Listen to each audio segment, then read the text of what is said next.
மகனே, மகளே, இப்போது நீ இந்த வார்த்தைகளை கேட்கிறாயென்றால் அதற்கு ஒரு காரணம் உண்டு. உன் வீட்டின் சுவர்களுக்குள் நான் காணும் கண்ணீர், நான் கேட்கும் மௌன அழுகை நான் அறிவேன். உன் வீட்டுக்குள் வெளியில் சிரிப்பிருக்கலாம், ஆனால் உள்ளே அமைதியில்லை.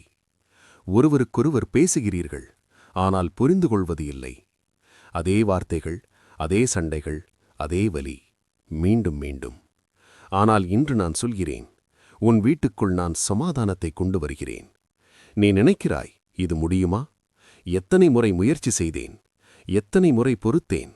ஆனால் மகனே, மகளே, நீ செய்ய முடியாததை நான் செய்வேன். நீ இரவுகளில் அமைதியாக படுத்திருக்கும்போது உன் மனம் ஓடிக்கொண்டே இருக்கிறது. இந்த வீட்டில் எப்போதுதான் அமைதி வரும் என்று நீ கேட்கிறாய். நான் உனக்கு பதில் சொல்கிறேன். நான் வந்த இடத்தில் குழப்பம் நிலைக்காது. நான் நிற்கும் வீட்டில் சமாதானம் தவிர வேறு எதுவும் ஆட்சி செய்யாது. மகனே, நீ ஒருவனாகவே இந்த குடும்பத்தை தூக்கிப் பிடிக்க முயற்சிக்கிறாய். எல்லாரையும் திருப்திப்படுத்த முயற்சி செய்து நீ சோர்ந்து போனாய். உன் மனதில் நான் மாறினாலும் அவர்கள் மாறமாட்டார்கள் என்ற எண்ணம் வந்தது. ஆனால் கேள், நான் ஒருவரை மாற்றினால் அதன் விளைவு முழு வீட்டையும் தொடும். நீ நினைக்காத நேரத்தில், நீ எதிர்பாராத முறையில் நான் உன் வீட்டுக்குள் நுழைவேன். நீ அறிந்து கொள், உன் வீட்டின் பிரச்சனை சத்தமாக பேசும் வார்த்தைகள் அல்ல. அது பேசப்படாத காயங்கள், மன்னிக்கப்படாத நினைவுகள், ஒதுக்கப்பட்ட உணர்ச்சிகள். நான் அவற்றை தொட வருகிறேன். மகளே, நீ உன் கண்களை துடைத்து இனி பேச வேண்டாம் என்று முடிவு செய்தாய். ஆனால் உன் மௌனம் உன்னை பாதுகாக்கவில்லை. அது உன்னை உள்ளுக்குள் உடைத்தது. இன்று நான் சொல்கிறேன், நீ பேச வேண்டியதில்லை, நான் பேசுவேன். நீ சண்டை செய்ய வேண்டியதில்லை, நான் சமாதானம் செய்வேன். நான் உன் வீட்டுக்குள் அமைதியாக நுழைகிறேன். யாரும் கவனிக்காத தருணத்தில் உன் இதயத்தின் கதவை நான் தட்டுகிறேன். மகனே, உன் கோபத்தின் பின்னால் ஒரு உடைந்த குழந்தை இருக்கிறது என்று நான் அறிவேன். மகளே, உன் கடினமான வார்த்தைகளுக்குள் ஒரு பயந்த மனம் இருக்கிறது என்று நான் அறிவேன். நான் யாரையும் குற்றம் சொல்ல வரவில்லை, நான் குணப்படுத்த வருகிறேன்.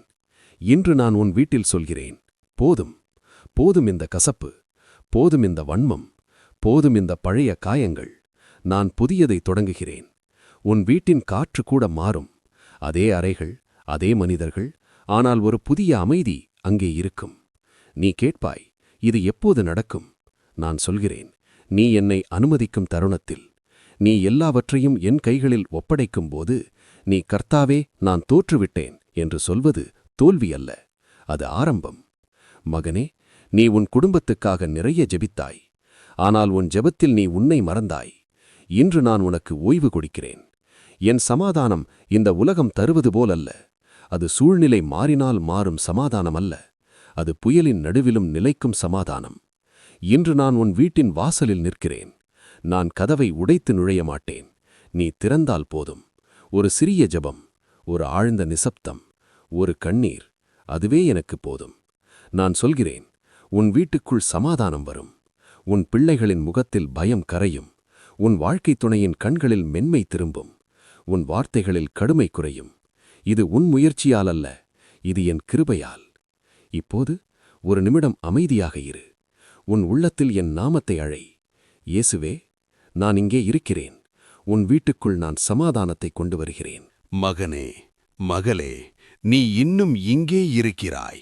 அதுவே எனக்கு சொல்கிறது, நீ சமாதானத்தை உண்மையாகவே விரும்புகிறாய். நான் இப்போது உன் வீட்டின் உள்ளே ஆழமாக பேச வருகிறேன். மேலே தெரியும் சண்டைகளை அல்ல, அதற்கு கீழே இருக்கும் வேர் காரணங்களை. நீ நினைக்கிறாய், சிறிய விஷயத்திற்கே ஏன் இவ்வளவு பெரிய சண்டை? அதற்கு காரணம் இன்றைய வார்த்தைகள் அல்ல, பல வருடங்கள் சேமிக்கப்பட்ட வலி. மகனே, ஒரு நாள் யாரோ உன்னை மதிக்கவில்லை. நீ அதை கடந்துவிட்டாய், ஆனால் மறக்கவில்லை. அதே காயம் இன்று கோபமாக பேசுகிறது. மகளே, நீ பல முறை புரிந்து கொள்ளப்படவில்லை. நீ மௌனமாக இருந்தாய், ஆனால் உன் மௌனம் உன் உள்ளத்தை நிரப்பியது கசப்பால். நான் இன்று சொல்கிறேன், உன் வீட்டில் உள்ள பிரச்சனை மனிதர்கள் அல்ல, அது குணமடையாத உள்ளங்கள். நான் உன் வீட்டுக்குள் ஒரு மருத்துவராக நுழைகிறேன். கத்தியை வைத்து வலியை அதிகப்படுத்த அல்ல, காயத்தை சுத்தம் செய்து குணப்படுத்த. நீ கேட்டிருப்பாய், கர்த்தாவே, நான் மட்டும் மாறினால் என்ன பயன்? மகனே, ஒரு விளக்கு ஏற்றப்பட்டால் அது முழு அறையையும் ஒளிர செய்கிறது. நீ ஒருவன் மாறினாலும் நான் முழு வீட்டை அதன் மூலம் தொடுவேன். இப்போது கவனமாக கேள். உன் வீட்டில் சமாதானத்தை தடுக்கிற 3 விஷயங்களை நான் வெளிப்படுத்துகிறேன். முதல், மன்னிக்காத நினைவுகள். நீ சொல்கிறாய், நான் மன்னித்து விட்டேன். ஆனால் அந்த நினைவு வந்தால் உன் மனம் இன்னும் வலிக்கிறது. அது மன்னிப்பு அல்ல, அது அடக்கி வைத்த வலி. இன்று நான் சொல்கிறேன், நீ மன்னிக்க வேண்டியது அவர்களுக்காக அல்ல, உனக்காக. இரண்டாவது, பேசப்படாத உண்மை. உன் வீட்டில் பல விஷயங்கள் பேச வேண்டாம் என்று மூடப்பட்டுள்ளன. ஆனால் பேசாத உண்மை ஒரு நாள் வெடிக்கும். நீ உண்மையை கோபத்துடன் பேசாதே, அதை என் சமாதானத்துடன் பேசு. அதை நான் உனக்கு கற்பிப்பேன். மூன்றாவது, என்னை வெளியே வைப்பது. நீ என்னை ஜெப அறையில் வைத்தாய், ஆனால் சமையலறையில், உறவுகளில், முடிவுகளில் என்னை அழைக்கவில்லை. நான் ஞாயிறு நாள் மட்டும் தேவனாக இருக்க வரவில்லை, உன் தினசரி வாழ்வின் நடுவே இருக்க வருகிறேன். மகனே, மகளே, நான் இப்போது உன் வீட்டின் வாசலில் அல்ல, உன் இதயத்தின் நடுவில் நிற்கிறேன்.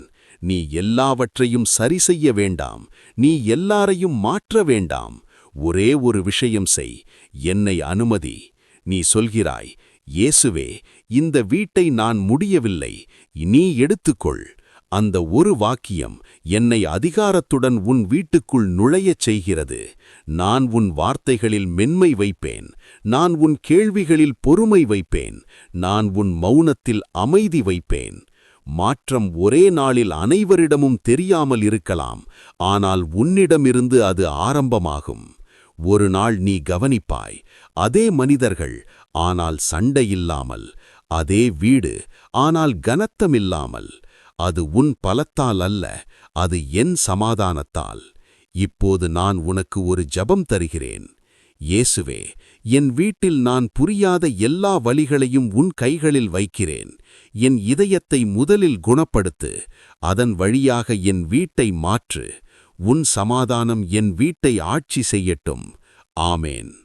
மகனே, மகளே, இந்த ஜெபம் வெறுமனே வார்த்தைகள் அல்ல, இது ஒரு கதவு. நான் சொல்கிறேன், உன் வீட்டுக்குள் சமாதானம் தொடங்கிவிட்டது. மகனே, மகளே, நான் சமாதானத்தை கொண்டு வந்த பின் எல்லாம் எளிதாகிவிடும் என்று நீ நினைக்காதே. ஏனெனில் சமாதானம் வந்த இடத்தை எதிரி பொறாமையுடன் பார்க்கிறான்.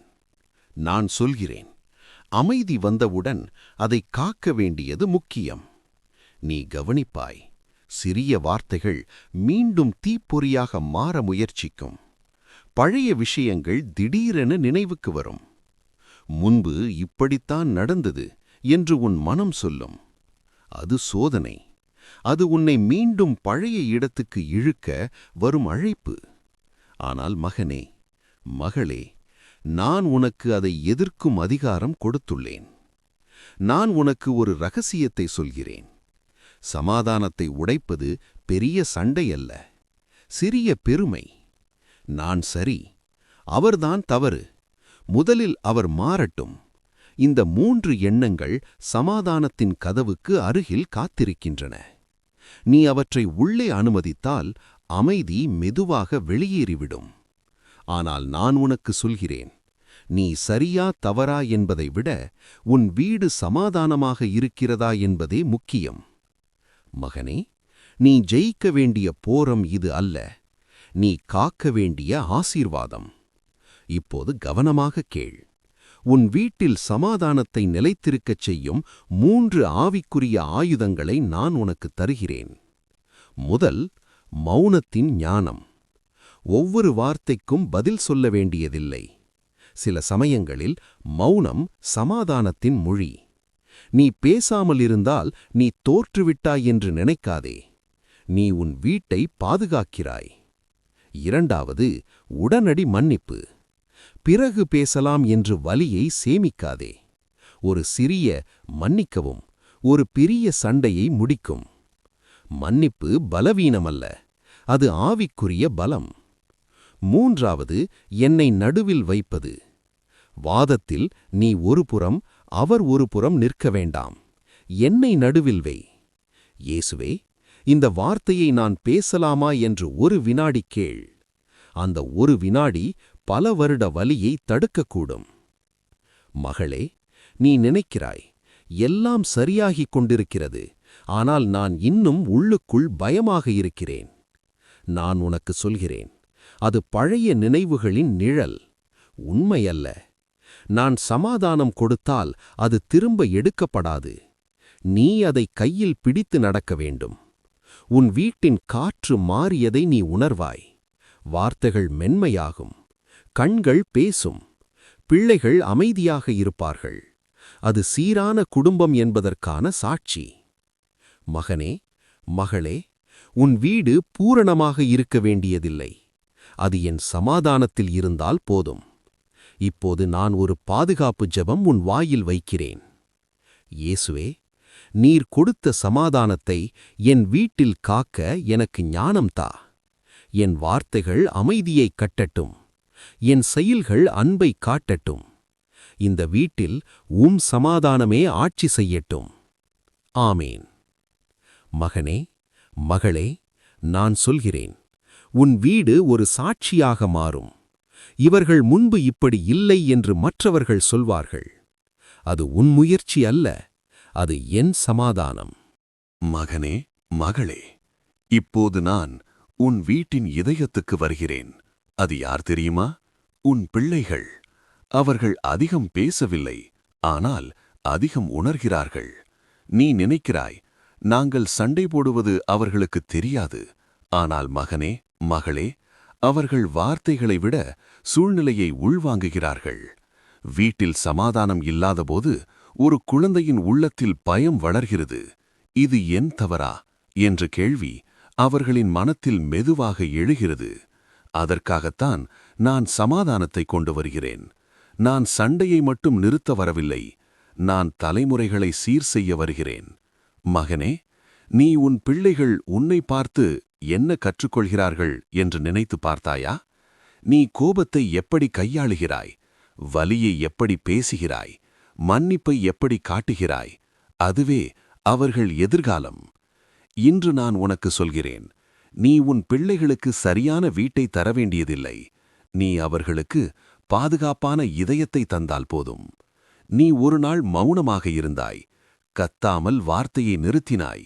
அந்த ஒரு தருணம் உன் பிள்ளையின் உள்ளத்தில் ஒரு விதை போடுகிறது. அது சண்டை இல்லாமலும் வாழலாம் என்ற விதை. மகளே, நீ உன் வாழ்க்கை துணையுடன் உறவு உடைந்துவிட்டது என்று நினைக்கிறாய். ஆனால் நான் சொல்கிறேன், உடைந்தது உறவு அல்ல, உடைந்தது நம்பிக்கை. நம்பிக்கை ஒரே நாளில் போகவில்லை. அது மெதுவாக சிறு வார்த்தைகளால், சிறு அலட்சியங்களால் குறைந்தது. அதேபோல அது திரும்பவும் சிறு விஷயங்களால் வளரும். ஒரு கவனிப்பு, ஒரு மென்மையான பதில், ஒரு நீ முக்கியம் என்ற செயல். நான் பெரிய அற்புதம் செய்ய முன்வரவில்லை. நான் தினசரி சிறிய மாற்றங்களை உன் கைகளில் வைக்கிறேன். மகனே, மகளே, நீ நினைக்காதே எல்லாம் சரியாகிவிட்டது என்று. ஆனால் நீ உணர்வாய், எல்லாம் முன்பு போல இல்லை என்று. அது போதும். இப்போது கேள், இந்த சமாதானம் உன் வீட்டில் நிற்குமிடத்தில் நிற்காது. அது உன் பிள்ளைகளின் பிள்ளைகளுக்கு செல்லும். நீ இன்று சண்டையை நிறுத்தினால் ஒரு தலைமுறை வலியிலிருந்து விடுபடும். அதற்காகத்தான் நான் உன்னை தேர்ந்தெடுத்தேன். நீ சரியானவராக இருக்க வேண்டியதில்லை, நீ தயார் இருந்தால் போதும். இப்போது ஒரு சிறிய ஜெபம். இயேசுவே, என் வீட்டில் என் பிள்ளைகளின் உள்ளங்களை நீர் பாதுகாப்பாய். அவர்கள் பயமில்லாமல் வளரட்டும். என் வாழ்க்கை துணையுடன் உறவை நீர் சீர் செய். இந்த சமாதானம் என் வீட்டில் மட்டுமல்ல, என் தலைமுறைகளில் நிலைக்கட்டும். ஆமேன். மகனே, மகளே, நான் சொல்கிறேன், உன் வீட்டில் நீ பார்க்காத இடங்களிலும் மாற்றம் நடக்கிறது. மகனே, மகளே, இப்போது நீ ஒரு முக்கியமான கட்டத்தில் இருக்கிறாய். சமாதானம் வந்துவிட்டது, மாற்றம் தெரிகிறது. ஆனால் இதுதான் இறுதி சோதனை வரும் நேரம். நான் உன்னை பயமுறுத்த வரவில்லை, நான் உன்னை எச்சரிக்க வருகிறேன். ஏனெனில் எதிரி எப்போதும் அமைதி வந்த பிறகே மிக மெதுவாக நுழைய முயற்சிப்பான். அவன் சத்தமாக வரமாட்டான். ஒரு சிறிய சந்தேகம், ஒரு பழைய நினைவு, ஒரு வார்த்தை. முன்பு இப்படித்தான் நடந்தது. அதுதான் கடைசி சோதனை. மகனே, அந்த நேரத்தில் நீ செய்ய வேண்டியது ஒன்றே ஒன்று. பின்னோக்கி போகாதே. பழைய வாழ்க்கையை நினைவாக வைத்துக்கொள். ஆனால் அதற்கு திரும்பாதே. நான் உனக்கு ஒரு வாக்குத்தத்தம் சொல்கிறேன். நீ சமாதானத்தை தேர்ந்தெடுத்தால் நான் ஆசீர்வாதத்தை விடாமல் அனுப்புவேன். அமைதி வந்த வீட்டில் வானம் திறக்கும். ஏனெனில் அங்கே நான் தங்க விரும்புகிறேன். மகளே, நீ நினைக்கிறாய் எல்லாம் அமைதியாக இருக்கிறது, இப்போது என்ன நடக்கும்? நான் சொல்கிறேன், இப்போது வளர்ச்சி. சண்டை இல்லாத இடத்தில் அன்பு வளர்கிறது. அன்பு வளர்ந்த இடத்தில் நம்பிக்கை பிறக்கிறது. நம்பிக்கை பிறந்த இடத்தில் ஆசீர்வாதம் ஊடிவரும். நீ கவனிப்பாய், உன் வீட்டில் சிரிப்பு திரும்பும். உரையாடல்கள் சுமையாக இருக்காது. ஜெபம் கடமையாக இல்லாமல் உறவாக மாறும். இது சாதாரண மாற்றம் அல்ல, இது நான் தங்கும் வீட்டின் அடையாளம். மகனே, உன் வீடு இனி போர்க்களம் அல்ல, அது ஒரு சாட்சியின் வீடு. மற்றவர்கள் கேட்பார்கள், உன் வீட்டில் என்ன மாற்றம்? நீ அதிகம் பேச வேண்டாம், உன் அமைதியே பதில் சொல்லும். மகளே, நீ உன் பிள்ளைகளை பார்த்து இப்போது சொல்வாய், நாம் பாதுகாப்பாக இருக்கிறோம் என்று. அந்த பாதுகாப்பு பணத்தால் அல்ல, சூழ்நிலையால் அல்ல, என் சமாதானத்தால். இப்போது நான் உன் வீட்டின் மீது அறிவிக்கிறேன், இந்த வீடு என் சமாதானத்தின் வீடு. இந்த வீட்டில் கசப்பு குடியிருக்காது. இந்த வீட்டில் பயம் ஆட்சி செய்யாது. இந்த வீட்டில் என் சமாதானமே ஆட்சி செய்யும். மகனே, மகளே, நீ இதற்கு தகுதியானவன் என்பதால் அல்ல, நீ என்னை அனுமதித்ததால்தான். இப்போது ஒரு இறுதி ஜெபம். இயேசுவே, நீ கொடுத்த சமாதானத்தை நான் விட்டுவிட மாட்டேன். இந்த வீடு உனக்கு சொந்தம். என் குடும்பம் உன் கைகளில். என் எதிர்காலம் உன் சமாதானத்தில். ஆமேன். மகனே, மகளே, நான் சொல்கிறேன், உன் வீட்டுக்குள் சமாதானம் நிலைத்துவிட்டது. மகனே, மகளே, இப்போது நான் ஒரு போதனையாக இல்லை, ஒரு எச்சரிக்கையாக இல்லை, ஒரு ஆசீர்வாதமாக உன் வீட்டின் நடுவில் நிற்கிறேன். நீ இதுவரை போராடினாய், பொறுத்தாய், அழுதாய், மௌனமாக சுமந்தாய். அதையெல்லாம் நான் பார்த்தேன். இன்று நான் சொல்கிறேன், போரம் முடிந்தது. இந்த வீட்டில் நான் தங்க தீர்மானித்து விட்டேன். மகனே, நீ நினைத்தாய், இந்த வீட்டில் எதுவும் மாறாது என்று. ஆனால் நான் அதே வீட்டை என் சமாதானத்தின் ஆலயமாக மாற்றிவிட்டேன். மகளே, நீ உன் கண்ணீரை யாரும் பார்க்காத இடத்தில் விட்டாய். ஆனால் நான் ஒவ்வொன்றையும் எண்ணிக்கொண்டேன். இன்று அந்த கண்ணீர் சாட்சியாக மாறுகிறது. நான் இப்போது உன் வீட்டின் மீது உயிரோடு பேசுகிறேன். இந்த வீட்டின் வாசலில் என் சமாதானம் நிற்கட்டும். உள்ளே நுழைவோர் சுமையோடு வந்தாலும் அமைதியோடு வெளியேறட்டும். இந்த வீட்டின் அறைகளில் என் சாந்தம் நிரம்பட்டும். இங்கு தூங்குபவர்கள் பயமின்றி ஓய்வெடுக்கட்டும். இந்த வீட்டின் உரையாடல்களில் என் ஞானம் ஓடட்டும். கோபம் எழும்பும் இடத்தில் மென்மை பிறக்கட்டும். இந்த வீட்டின் பிள்ளைகள் என் கைகளில் வளரட்டும். அவர்கள் அடையாளம் பயமல்ல, அவர்கள் அடையாளம் பாதுகாப்பு. இந்த வீட்டின் வாழ்க்கை துணை ஒருவருக்கொருவர் ஆசீர்வாதமாக மாறட்டும். குறை பார்க்க அல்ல, கருணை காட்ட. மகனே, மகளே, நீ இனி எப்படி தாங்குவது என்று கேட்க வேண்டாம். நான் உன்னை தாங்குகிறேன். நீ இனி என்ன நடக்கும் என்று பயப்பட வேண்டாம். நான் முன்னே நடக்கிறேன். இப்போது ஒரு இறுதி அறிவிப்பு. இந்த வீடு எனக்கு சொந்தம். இங்கு கசப்பு வேர் வைக்காது. இங்கு பயம் ஆட்சி செய்யாது. இங்கு என் சமாதானமே நிரந்தரமாக நிலைக்கும். மகனே, மகளே, நீ தனியாக இல்லை. நீ தோற்றுவிடவில்லை. நீ தாமதமாகவும் இல்லை. நான் சரியான நேரத்தில் உன் வீட்டுக்குள் வந்தேன். இப்போது ஒரு கணம் அமைதியாக இரு. உன் வீட்டை என் கைகளில் கொடு. நான் இங்கே இருக்கிறேன். நாளை போக மாட்டேன். நிரந்தரமாக தங்குவேன்.